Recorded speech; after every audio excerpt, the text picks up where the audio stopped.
फवाद चौधरी ने लंका ढा दी है। फवाद चौधरी ने कहा है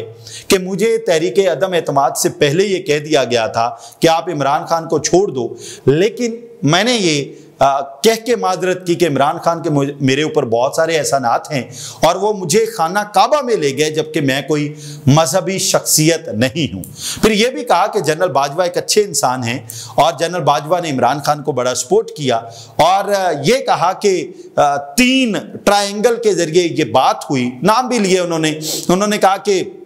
पूरी खबर बल्कि आपके सामने रख देते हैं, चूंकि मामलात ऐसे हैं कि अपनी तरफ से कोई भी बात करना मुनासिब आजकल के दौर में नहीं है। तो उन्होंने कहा कि इसमें कोई दूसरी राय नहीं कि जनरल बाजवा बहुत अच्छे आदमी थे।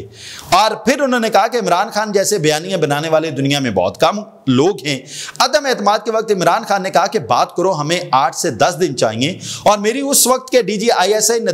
नदीम अंजुम से बात हुई तो उन्होंने कहा कि चीफ कहते हैं तो कोई मसला नहीं, लेकिन जनरल बाजवा ने कहा कि ख़त्म करो। अदम एतमाद से पहले मुझे कहा गया इमरान खान को छोड़ दें, लेकिन मैंने कहा कि इमरान खान के मेरे ऊपर बहुत एहसान हैं, मैं कोई मजहबी आदमी नहीं, और इमरान खान मुझे काबा शरीफ के अंदर ले गए।